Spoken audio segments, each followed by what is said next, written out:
evening, everyone. We are now in chapter 25 and we are going to talk about fire protection. The discussion of fire protection begins with the basic design considerations for fire resistance, smoke management, fire suppression systems, lightning protection, and fire detection and alarm systems. Throughout this chapter, the influence of the National Fire Protection Association or the NFPA is apparent. The periodically updated Fire Protection Handbook is an especially useful source of information for design. I will be discussing parts of the topic fire resistance, egress, and extinguishment. Let's start with design for fire resistance. Fire is a special kind of oxidation known as combustion. When this oxidation is occurring rapidly, energy is released as heat and light, and some gases become visible as smoke. Fire has a triangle of needs: fuel, high temperature, heat, and oxygen. The fuel is the building structure and contents. The designer controls the choice of structural and finished materials, but rarely the final contents. The heat achieved in fires are well beyond the ability of a building cooling system to control. So, special water systems are often installed to deprive fire of high temperatures it needs. Oxygen may be denied to a fire partly by limitations on ventilation, but reduced oxygen can have serious safety consequences. Basically, eliminating one of these components will lead eventually to the extinguishment of fire. Fire has sources of ignition, which are the chemical, electrical, and mechanical. So chemical ignition depends on rate of heat generation, air supply, and provided insulation.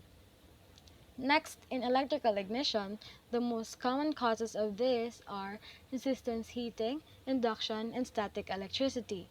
And we have an infrequent cause, which is the lightning, yet this is the most dangerous one. And we have mechanical ignition, which is produced by friction, overheating of machinery, and heat of compression. Next, we have the products of combustion, the thermal and non-thermal. Thermal products are flame and heat, which results to burns, shock, dehydration, heat exhaustion, and fluid blockage of respiratory tract. Non-thermal products are smoke and gases, which are the carbon dioxide and carbon monoxide, which results to eye, skin, nose, and throat irritation, and insufficient concentrations can be psychotropic and or toxic. Although the thermal products of a fire make strong visible and tactile impressions, fire's non-thermal products, the smoke and its constituent components, pose the greater threat to life. Majority of resulting deaths due to fire are caused by suffocation and byproduct inhalation. The primary objective of firefighting was to limit the conflagration to as few city blocks as possible. With the increased use of fire-resistant construction and code control of site and building planning, fires typically were confined to one building at a time. As fire suppression systems came into common usage within buildings, it then came to be expected that fires could be confined to one or two floors within a building. Now that automatic detection and suppression systems are technically advanced, fires can usually be confined to one room or to even smaller areas. We have the design intents in order of importance. Number 1, protection of life, protection of building, protection of contents, and continuity of operation. Building fire safety is covered by building codes, which typically prescribe design strategies that are passive means of limiting the spread of fire and protecting life. Next, the fire safety and other environmental control systems. Design approaches for fire safety will track design approaches for lighting, thermal, acoustics, and water systems. Here are the few. The thermal mass, which acts as fire barriers, and thermally massive materials do not burn easily. High ceilings, collecting a large quantity of smoke before it reaches the occupants and for allowing smoke and flames from a fire to be seen from a greater indoor distance. Windows, access for firefighting and rescue, escape routes, and relieve smoke accumulation. Solid overhang, prevent vertical spread of fire. Elevated water storage tanks, which provides water for firefighting before the firefighters arrive. Protection of life. For most low-rise buildings, a reasonable goal is the evacuation of all occupants in the time interval between the detection of a fire and the arrival of the firefighters. Designers can provide clearly defined pathways that can keep relatively clear of smoke. Next, we have the smoke-proof towers. Then, the following are examples of fire exits: exterior stairs, exterior ramp, and interior stairs. Next, the property protection. One of the earliest design concerns in this category is that the site should permit access for firefighting equipment. Ideally, fire trucks should be able to pull alongside each exterior wall. Exposure protection guards against heat transfer by radiation and convective currents and against direct fire transfer by flying embers. It becomes more common in areas where highly flammable surroundings pose a serious threat of fire originating outside a building. Example, if a building is surrounded by wooden establishments or commercial buildings that utilize highly flammable materials, and there is the possibility na madalayag ang imong building. So, it is designed na ma-protect ang building mismo.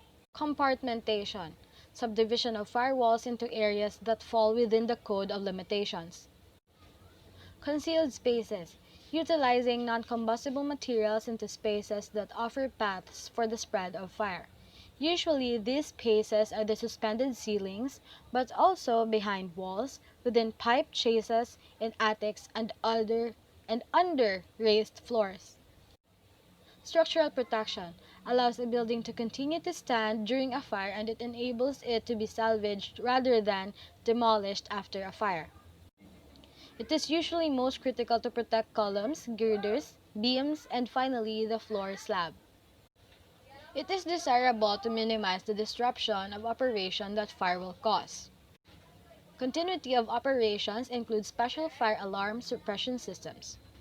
The design of HVAC systems allow for 100% outdoor air and provision for the speedy removal of the water dumped on a fire with a sprinkler system. The floors in sprinkler-served buildings should be waterproof and should also be carried up by walls, columns, pipes, and other elements. Next topic will be smoke control. The factors in smoke control. Identify air supply and smoke exhaust locations. Escape routes should be considered and must be ensured that sufficient stair cores are available without neighboring extract points. Prepare worst-case scenarios. It enables the designer to better plan which fans are specified where. These are determined in part by the geometry of the space. Next, create an initial fan layout and zone strategy. One of the smoke control zones have been delineated.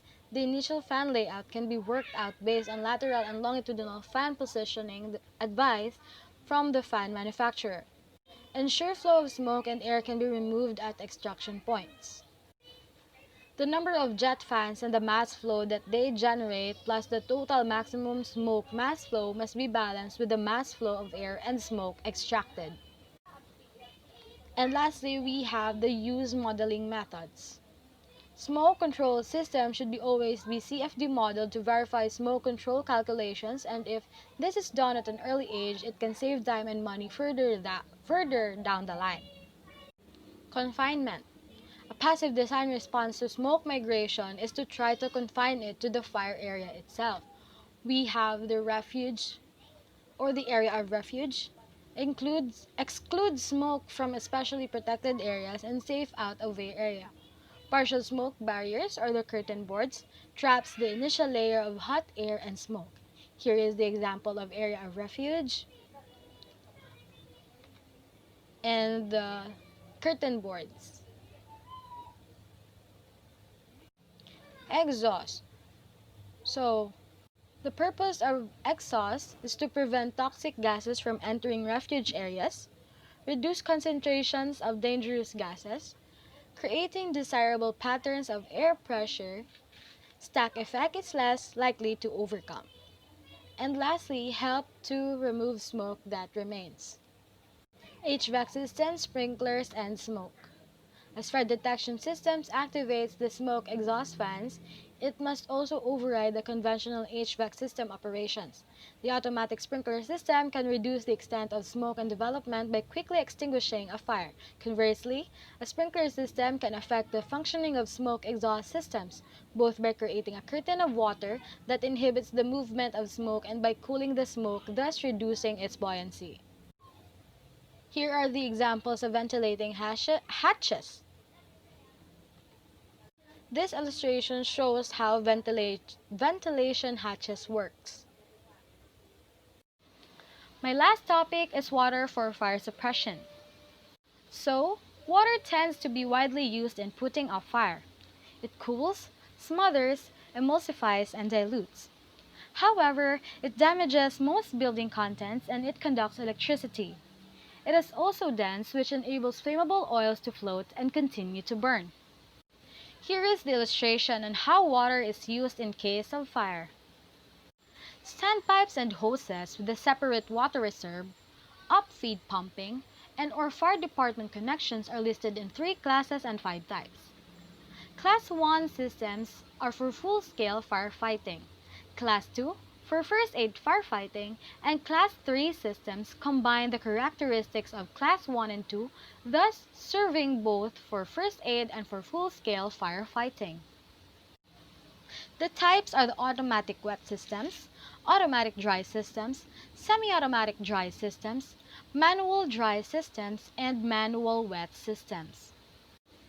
Sprinkler system design impacts. Sprinklers are capable of deploying fire in seconds. However, designers must remember that the use of sprinklers does not give one a license to ignore fire code limitations. The following are the components of a sprinkler system. We have the alarm gong or the sprinkler alarm, Siamese connections, provisions for drainage, water supply, and valves. This is the typical distribution pattern of a standard spray sprinkler. And the sprinkler head, we have the plug, the air bubble which allows the expansion of liquid, the vacuum sealed glass tube, and deflector plate. The spacing of sprinkler heads and the sizing of supply pipes are complex matters. The most sprinkler systems are designed by professionals working for sprinkler manufacturers. The sprinkler's actual performance is determined by this equation, where Q is equal to the flow rate, which is expressed in GPM or liters per minute. The K is equal to the K factor, which is given by the manufacturer. P is equal to pressure, which is expressed in PSI or in bars. Sprinkler systems are usually designed for a maximum working pressure of 175 psi or 1,206 kilopascals. This is an example of a residential sprinkler. Here, we can see the typical layout that sprinklers in a residential building is. The quick response and early suppression fast response or the ESFR sprinklers.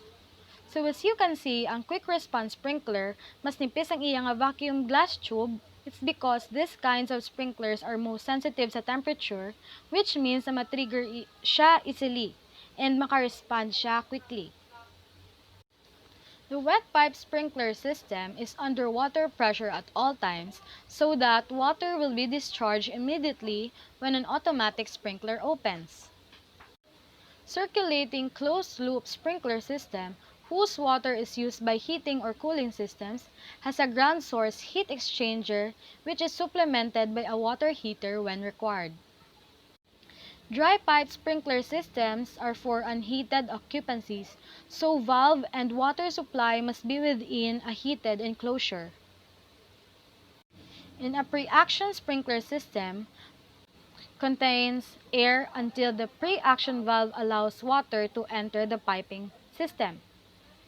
In this system, detectors open the valve. And in a double interlock pre-action system, both the detectors and the sprinkler must operate before the valve allows water to enter the piping system. In a deluge system, all sprinklers are open. Therefore, all operate when water is allowed to flow into the system piping. The last ones are the mist systems, which offers fast initiation of an alarm as well as more rapid response to a fire. Smaller volumes of water mean less water damage, and the mist can move more easily around obstructions. It also has three classes, and the Class 1 mist have a droplet size of less than or equal to 200 microns, which are the finest mist. Class 2 mist have a droplet size of 200 to 400 microns and likely to be effective on fires involving ordinary combustibles. Class 3 mists have a droplet size of 400 to 1000 microns, and they can be generated by small orifice sprinklers and fire hose fog nozzles and deliver the highest mass flow rates. That is all for my report. Thank you so much for listening.